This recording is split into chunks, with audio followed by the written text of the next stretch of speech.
ஜெய் வாராகி, என் அன்பு குழந்தையே, உன் பலவீனத்தை வைத்து உன்னை காயப்படுத்தி விடலாம் என்று உன்னை சுற்றி இருக்கும் உறவானது மிகவும் திட்டம் போட்டு கொண்டு இருக்கிறது.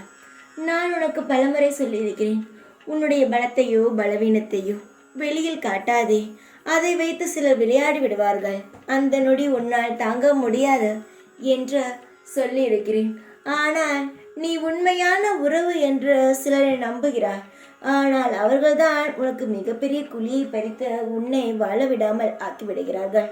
நீ நினைப்பது ஒன்று, ஆனால் உன்னை சுற்றி நடப்பவர்கள் பல விஷயத்தை தேவையில்லாமல் செய்து விடுகிறார்கள்.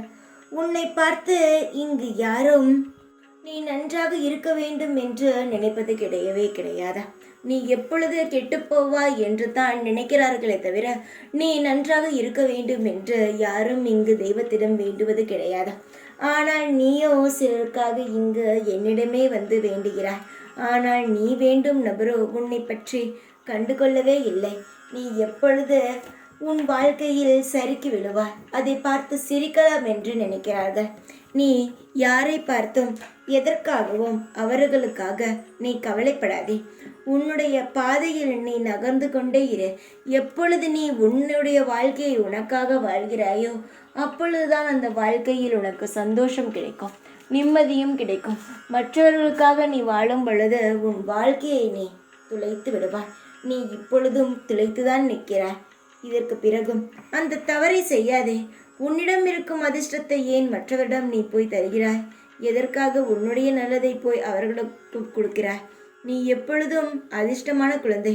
உன்னிடம் இருக்கும் அதிர்ஷ்டத்தை கெடுப்பதற்காக பலர் பல திட்டங்களை உன் மூலமாகவே செய்கிறார்கள். உன்னை தவறான பாதைக்கு நீ இது செய்யாதே. உன் வாழ்க்கைக்கு நல்லது கிடையாது. உன் வாழ்க்கையில் நீ இப்படி நடந்து கொண்டால் நன்றாக இருக்கும். இப்படியெல்லாம் தவறாக உன்னை வழிநடத்தி அவர்கள் மேலே உயர்ந்து கொண்டு இருக்கிறார்கள். இனி யார் சொல்லும் பேச்சையும் கேட்காமல் தெய்வம் சொல்லும் பேச்சை கேட்ட உன் மனம் என்ன சொல்கிறதோ அதை கேட்டு மேலும் மேலும் உயர்ந்து வா. உன் வாழ்க்கை அமைதியாக இருக்கும். தைரியமாக இரு. இனி எப்பொழுதும் உன் கூடவே தான் இருப்பேன் நான்.